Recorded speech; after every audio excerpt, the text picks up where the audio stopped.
이 시간 우리의 마음과 생각을 성령께서 붙들어 주시고 하나님께 집중할 수 있도록 도와주시기를 간절히 바랍니다. 주시는 말씀이 우리의 영혼의 양식이 되고 세상에서 하나님 나라의 삶을 살아가는 힘과 능력이 되시기를 주님의 이름으로 축복합니다. 오늘부터 창조절이 시작됩니다. 하나님께서 창조하셨습니다. 태초에 하나님이 천지를 창조하시니라. 여러분 믿으십니까? 그게 정말 믿어지십니까?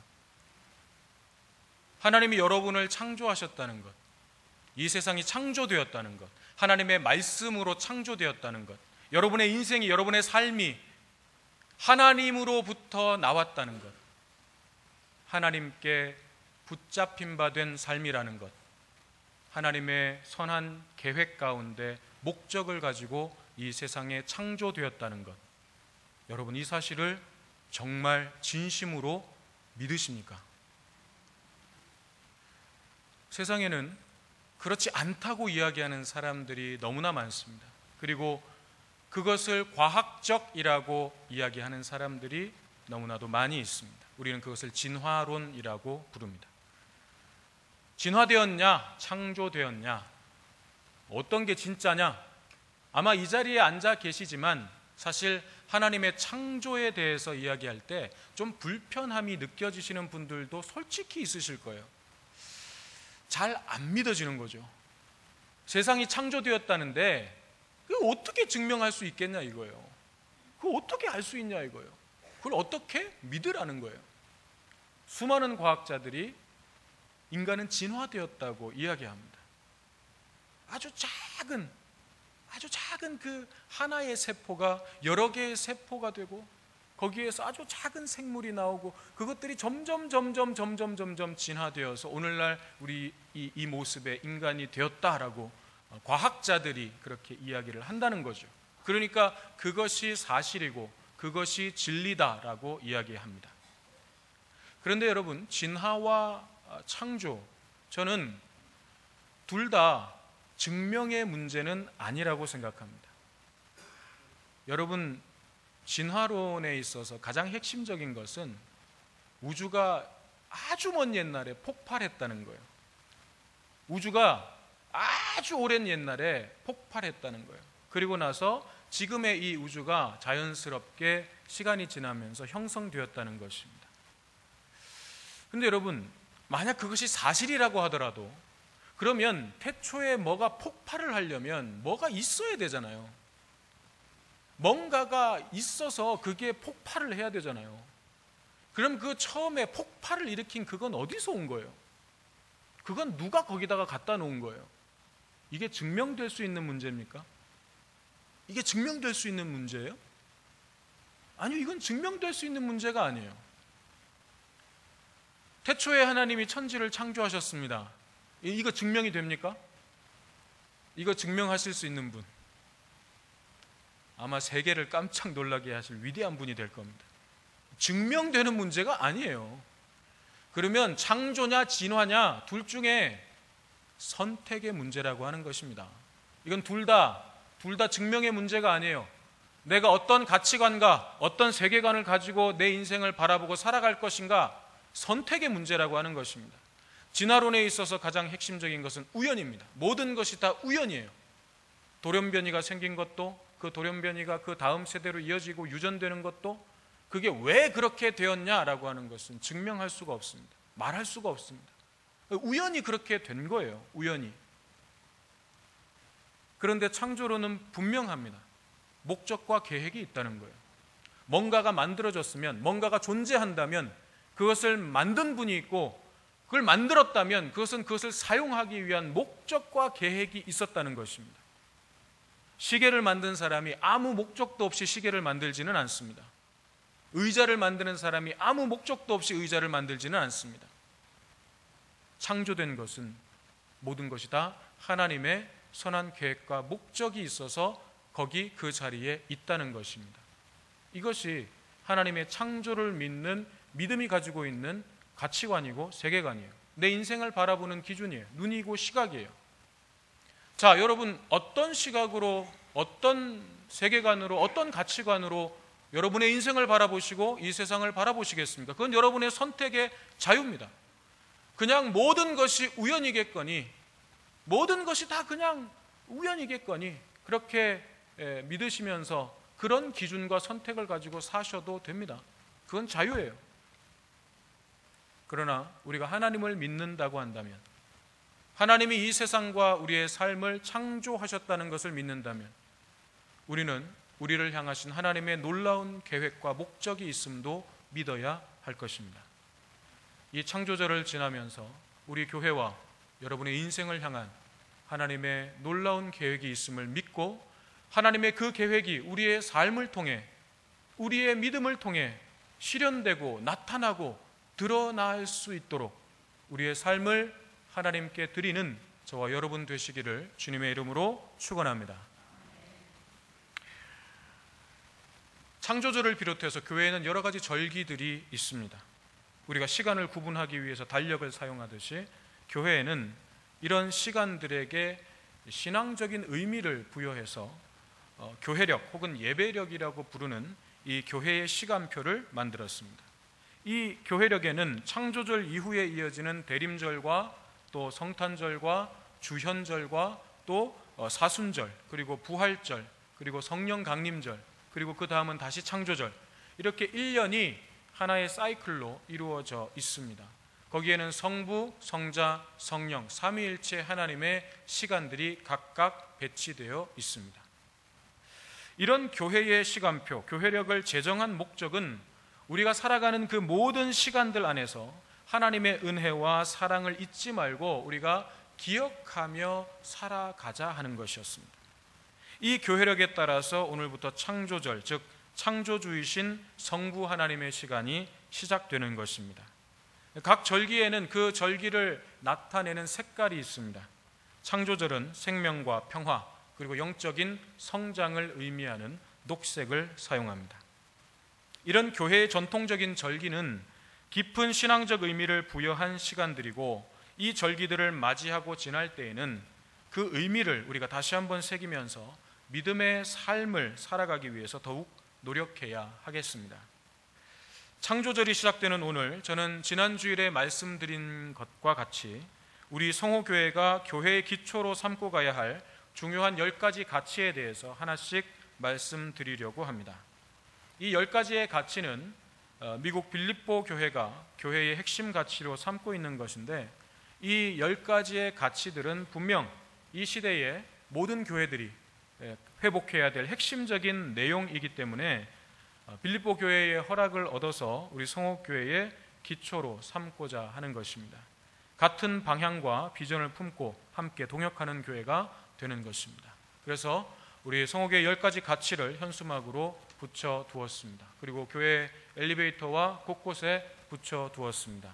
지나다니면서 여러분 눈으로 보시고 마음에 늘 그 가치들을 한번 새겨보시기를 바랍니다. 10가지 가치 중에 그 첫 번째가 바로 오직 예수입니다.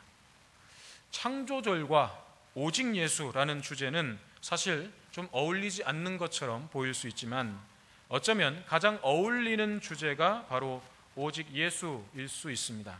왜냐하면 하나님께서 창조하셨던 그 태초의 모습, 본래의 모습이 창세기 3장에서 깨어졌습니다. 파괴되었습니다.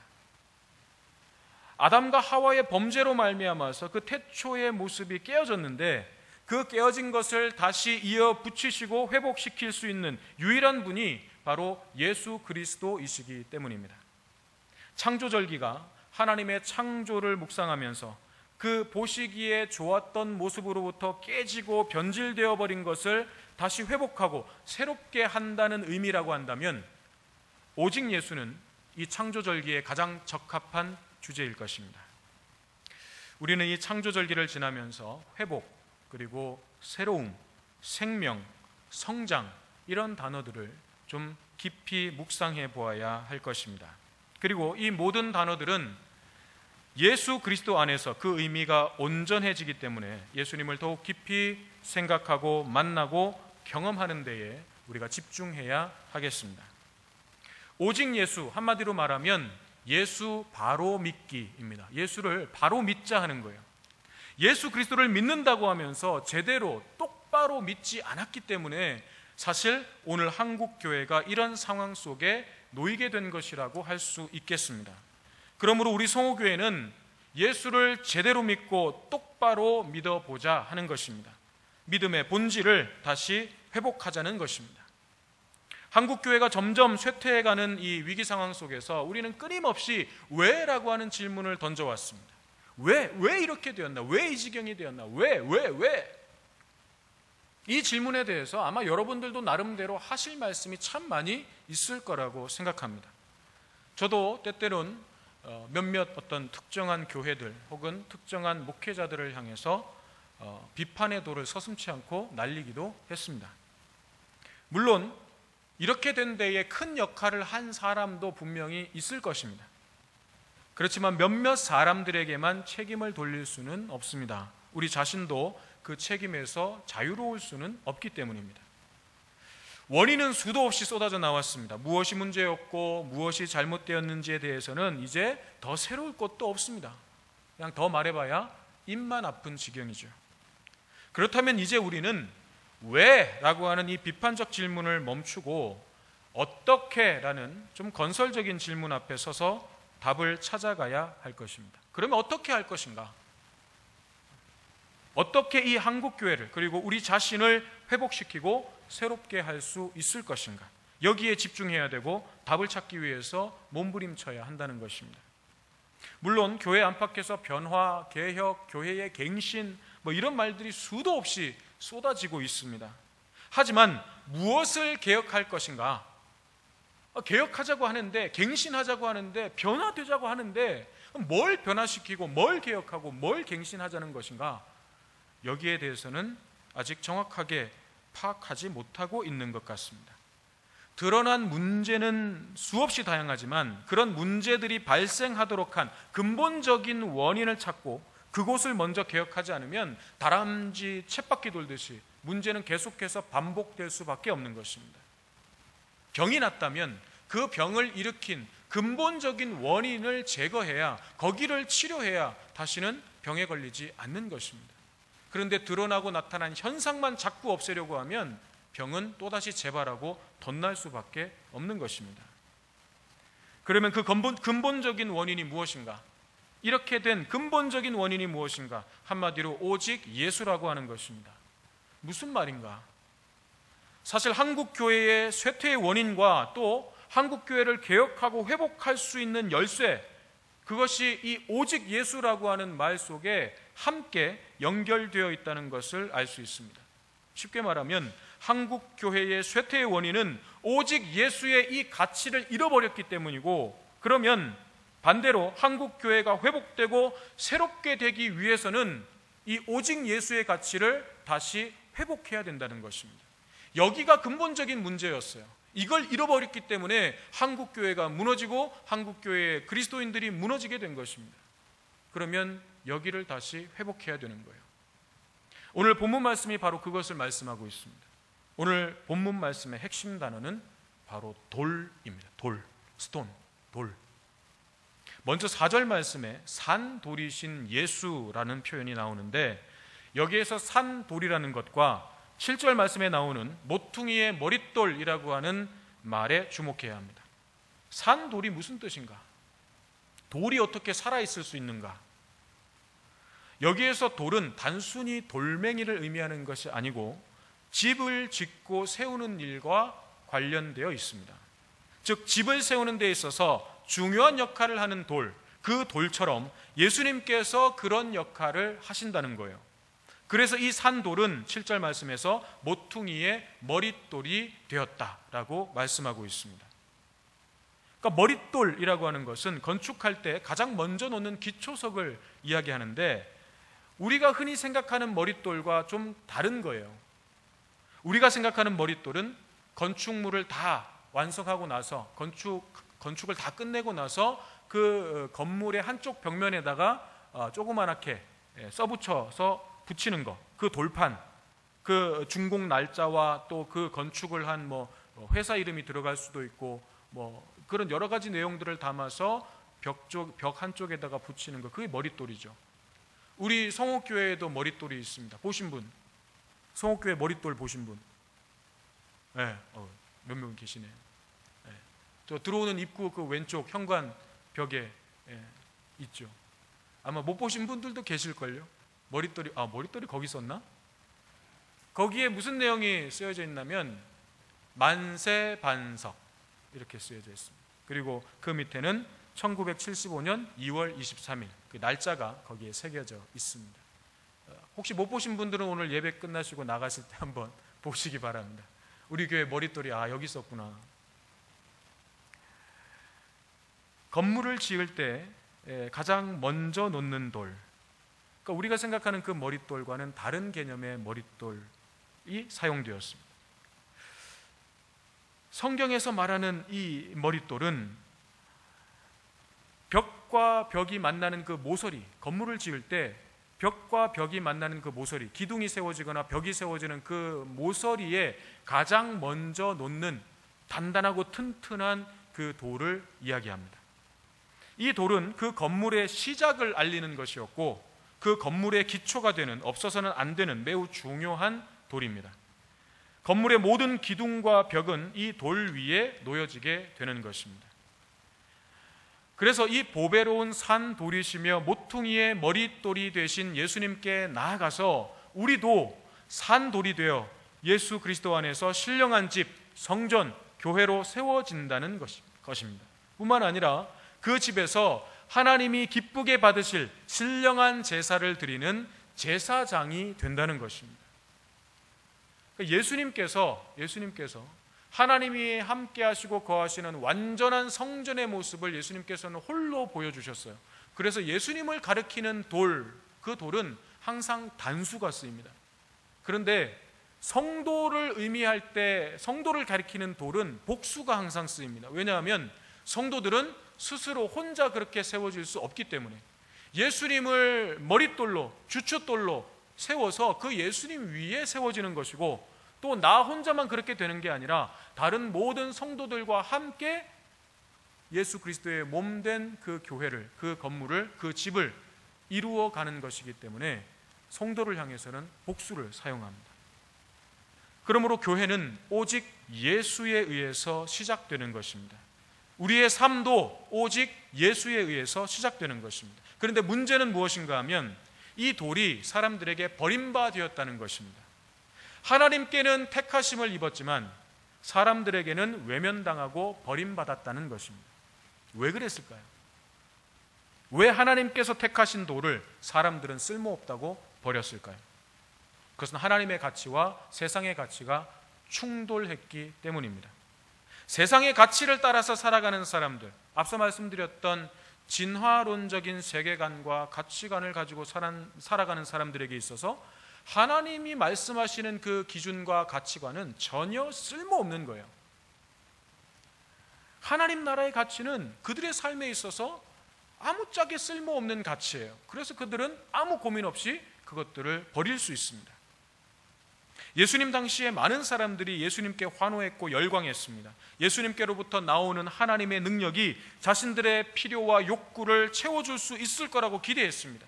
새로운 세상, 다윗 왕조 때에 이스라엘이 누렸던 그 모든 영광을 다윗의 자손으로 오신 이 예수라고 하는 분이 다시 회복시켜 줄 수 있을 것이라고 확신했고 기대했습니다.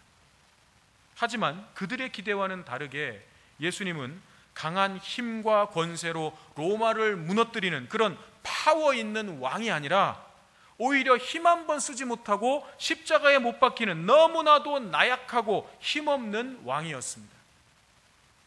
그들에게 이런 나약한 왕은 필요하지 않았습니다. 또 당시의 종교 지도자들에게 예수님은 걸리적거리는 장애물이 될 뿐이었어요. 그들은 스스로를 하나님의 말씀을 가지고 이 이스라엘이라고 하는 거룩한 집을 짓는 건축가라고 스스로를 생각했습니다.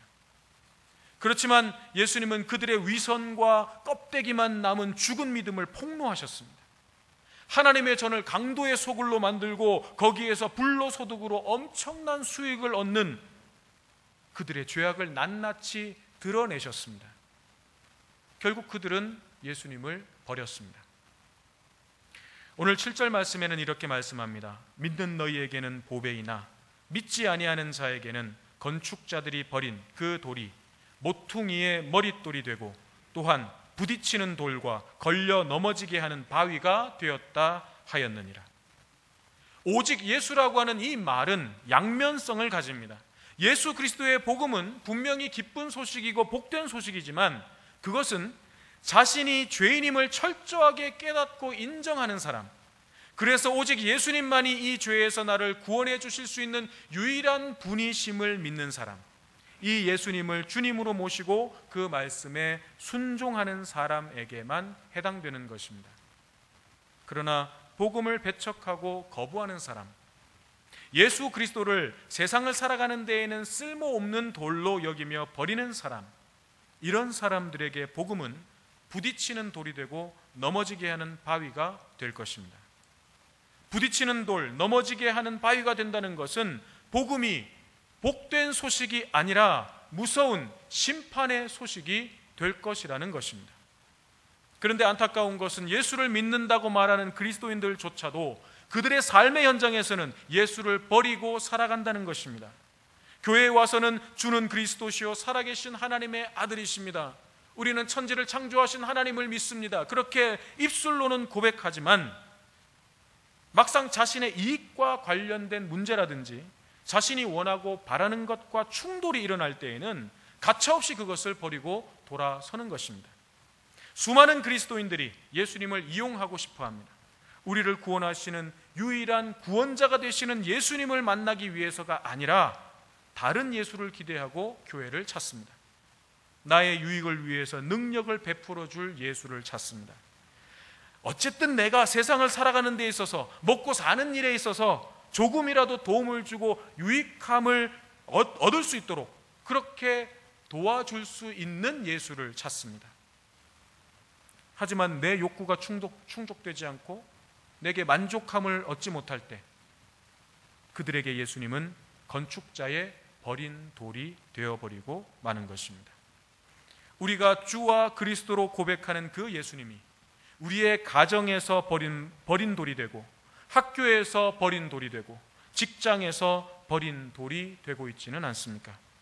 내가 주춧돌이 되고 내가 주인이 되어서 살아가고 있는 것은 아닙니까?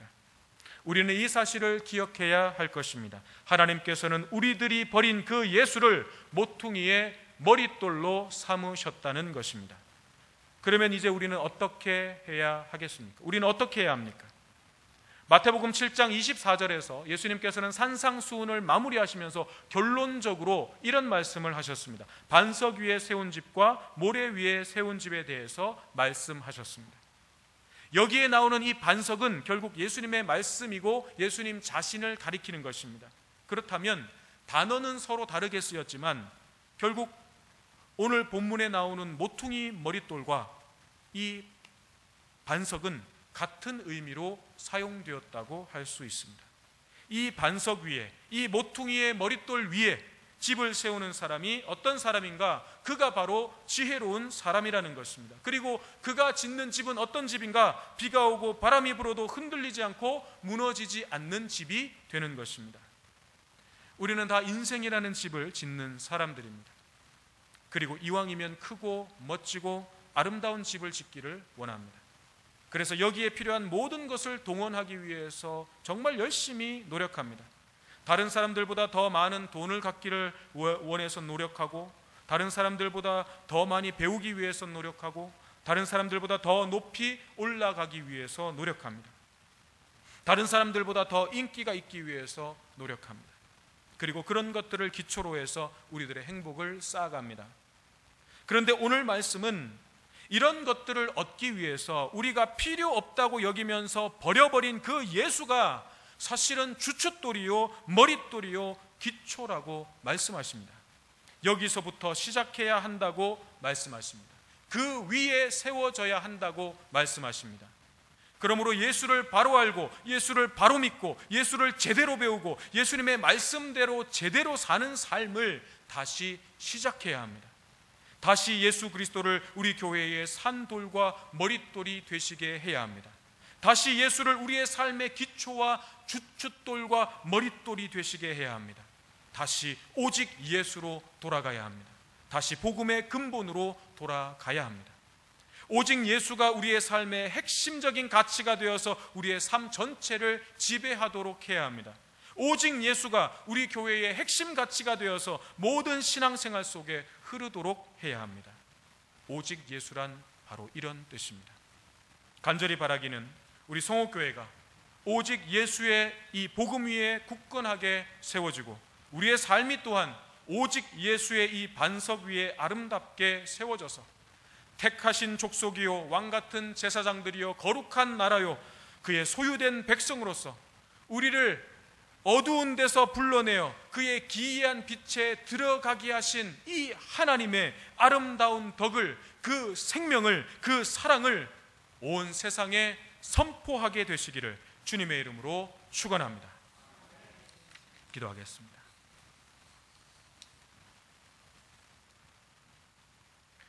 우리를 하나님의 거하실 성전으로 삼으시고 우리를 주 안에서 하나님의 처소로 삼아주심을 감사드립니다. 예수 그리스도께서 우리의 모퉁이 돌이 되셨으니 이 돌과 연합하여 하나님께서 거하실 아름답고 신령한 집으로 지어지게 하여 주옵소서. 만세 반석이 되시는 주님 위에 우리의 삶을 세워가게 하여 주옵소서. 오직 예수의 삶, 오직 예수의 믿음으로 다시 서게 하여 주옵소서. 모퉁이 돌이 되신 예수님의 이름으로 기도드립니다. 아멘.